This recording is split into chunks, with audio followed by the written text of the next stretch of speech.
1929-1401-2026. Dawn, 6:30 p.m. OK, sir. 1932-1401-2026. Dare. Every map of the universe has the same lie. It shows bright galaxies, and then big black nothing in between. But last decade, 3 instruments on 3 worlds found the same impossible thing. The nothing is patterned. It shifts. It might even be remembering. How do you live in a universe where emptiness itself is doing something? Around Earth, empty space is already busy. Solar wind plasma, magnetic fields, high-energy particles slamming through you by the trillions every second. Our story starts with someone whose job is to hear that. Dr. Lian Zhou was a cosmic ray physicist. She grew up under the dark skies of rural Sichuan. As a kid, she watched lightning over the mountains and wondered what the sky was made of. At university, she found out particles, cosmic rays, neutrinos, hidden storms. By 2081, she led the Deep Array, a network of underground detectors on 3 continents, hunting ultra-high energy events that earlier observatories like IceCube barely tasted. Then her detectors began triggering with nothing obvious to blame. Deep under rock, the Deep Array was built to ignore everything except the highest energy cosmic rays and neutrinos. So when low-level triggers started popping off, Lian was irritated. "We paid for the most sensitive array on Earth. It shouldn't be waking me up for ghosts," she told her team. They checked everything: seismometers, power grids, passing trains, satellite interference. Nothing matched. When she overlaid anomaly times on Earth's orbit around the Sun, she saw something worse than random noise: a pattern. The nothing events clustered at specific points in Earth's orbit. Not at solstices, not at perihelion. Aligned with something else. It looked like Earth was flying through a standing wave in space, and sometimes the detectors scraped denser patches. Lian labeled it unexplained background structure, filed it, and, against her instincts, emailed a few trusted colleagues. 200 kilometers above, someone else was chasing silence. Commander Eleanor Ortiz, former test pilot, now captain of Vela 9, a space-based gravitational wave interferometer. 3 spacecraft flew in a 1,000-kilometer triangle, laser beams between them, measuring changes in distance smaller than a proton.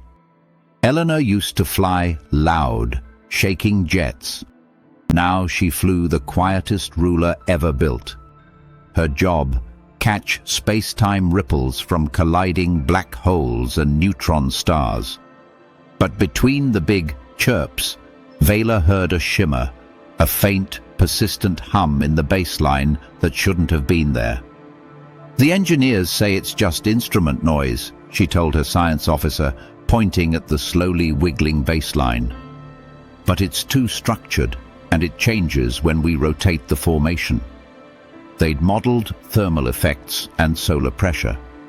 What was left was something directional. On the ground, Dr. Amir Patel listened to darkness in a different band.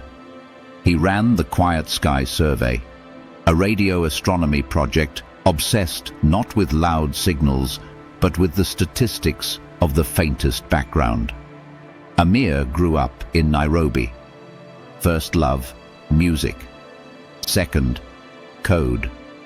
To him, the universe was an instrument. Hydrogen clouds humming, pulsars drumming, quasars screaming. But his favorite track was the background hiss, the cosmic microwave background, the Big Bang's afterglow at 2.7 K. He used big arrays of radio dishes to map that glow with exquisite precision. After subtracting known foregrounds, Milky Way dust, radio galaxies, human interference.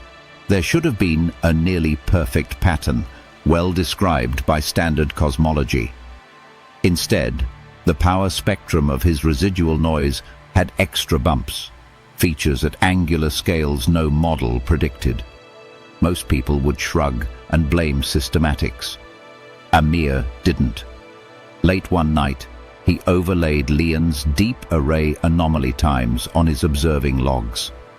The deep array's nothing bursts lined up with nights. His dishes were aimed through certain sky patches, and those patches had slightly different noise statistics.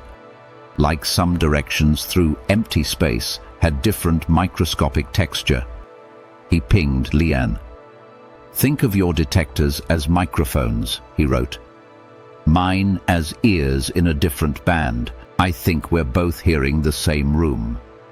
Above them, Eleanor noticed something similar. As Vela rotated over months, that baseline hum changed amplitude depending on which way its long arms pointed relative to the cosmic web of galaxy clusters and voids. The hum was subtly stronger when an arm pointed through cosmic voids, regions between galaxy filaments, and weaker toward denser structures. "It's like space-time is thicker in some directions," she said in a log. "And not because of galaxies, because of something else." A shared database and one insomniac grad student finally snapped the picture into focus. Lian's anomaly times, Amir's weird sky patches, Elena's direction-dependent hum.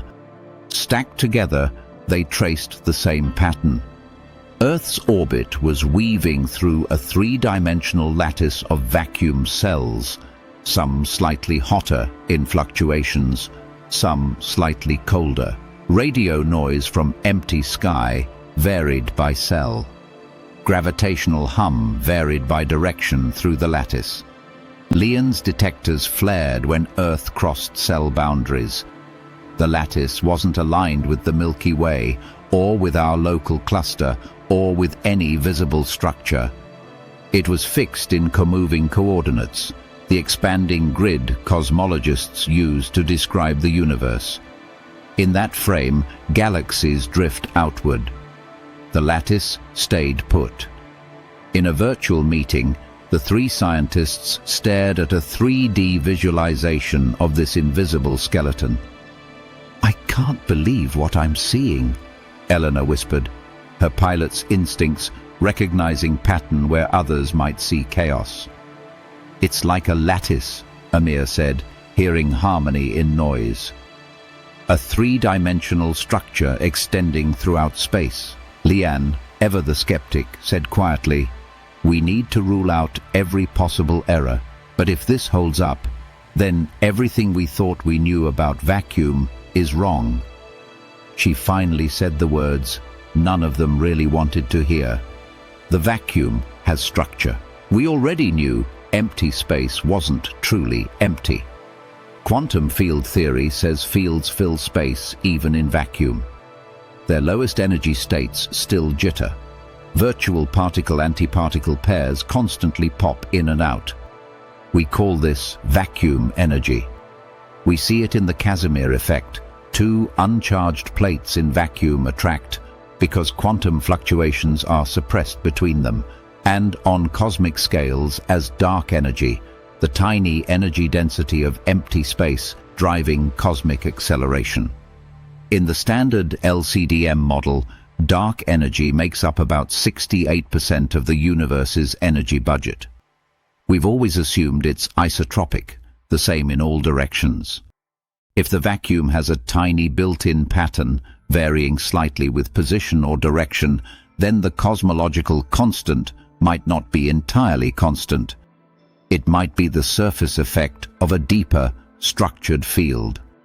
To make sense of their data without throwing all of physics away, Lian, Amir, and Elena dug into speculative work that had lived at the fringes for decades, the idea of a cosmic superfluid. In the lab, a superfluid is a quantum state where a fluid flows without viscosity, forms stable vortices, and supports long-range coherence. Some emergent gravity ideas treat space-time itself as arising from deeper, microscopic degrees of freedom, like a fluid surface emerges from molecules. In those models, what we call empty space is a medium with structure at incredibly small scales. Most physicists considered those ideas elegant but untested. Now, the trio had something that looked like large-scale ripples in such a medium. Amir took it further.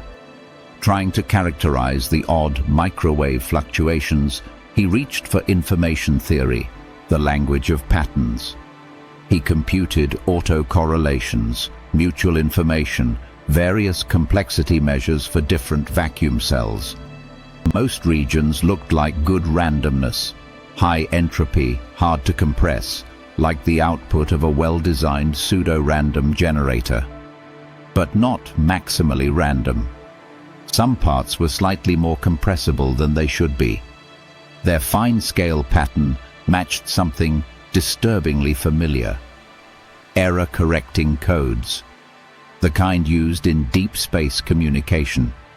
The kind used in quantum computers to protect fragile qubits. The match wasn't exact, but the structure was too close to ignore. It was as if vacuum fluctuations weren't just jitter, but were being gently constrained by a rule set designed to preserve something.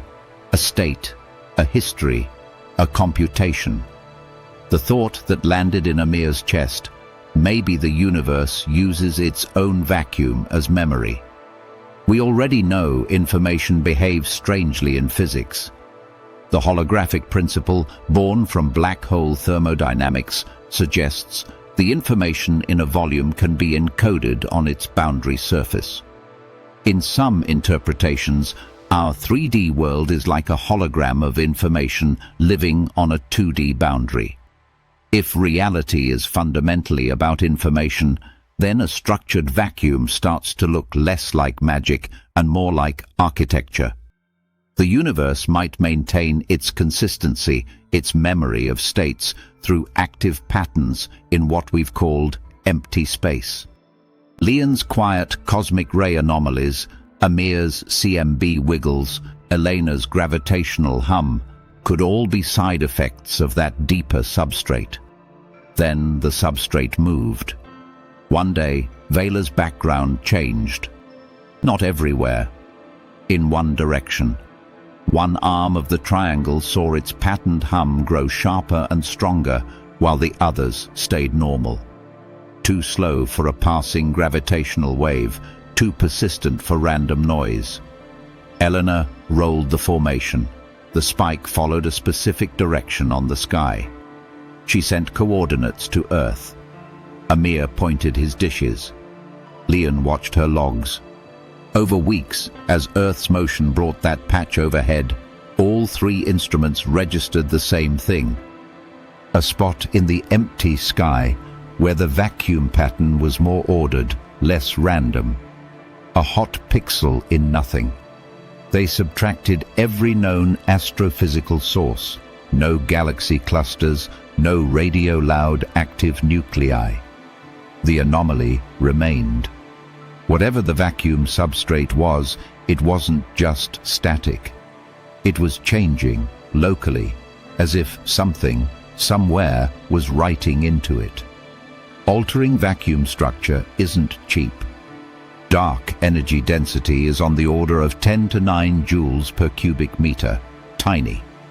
But coherent changes over astronomical volumes would require absurd power and control. Nothing we can build could do it. A Kardashev Type II civilization, one harnessing the energy of an entire star, might, in some wild future, find it more efficient to write in the vacuum than to build megastructures in normal matter. Or maybe no one is behind it at all. Maybe the universe itself is undergoing a slow phase transition. Like water crystallizing into ice, our vacuum might be condensing into a new state, one patch at a time. Either answer is unsettling. We used to say the universe was mostly empty, islands of matter in a sea of nothing. Now the sea looks more like an ocean with currents and tides, with ripples that carry information, with hotspots that change over time. For Lian, cosmic rays and neutrinos stopped being just messengers from violent galaxies. They became tracers in a medium, sonar pings in deep water. For Amir, the night sky's static became the score of an ongoing computation. Every tiny fluctuation in the microwave background was both fossil and heartbeat. For Elena, flying a gravitational wave detector stopped feeling like listening for occasional distant storms and started feeling like pressing her ear against an engine that never turns off. The universe is not empty. Space is not nothing. It is a medium, a field, an information substrate, possibly a processor. Maybe no one is using it. Maybe the substrate itself is what we've called dark energy, a structured field driving expansion and memory. Either way, the darkness between galaxies is starting to look crowded. The next time you look up and see the black between the stars, remember, that's not where nothing is. That's where most of the universe actually lives. We're only just learning how to listen.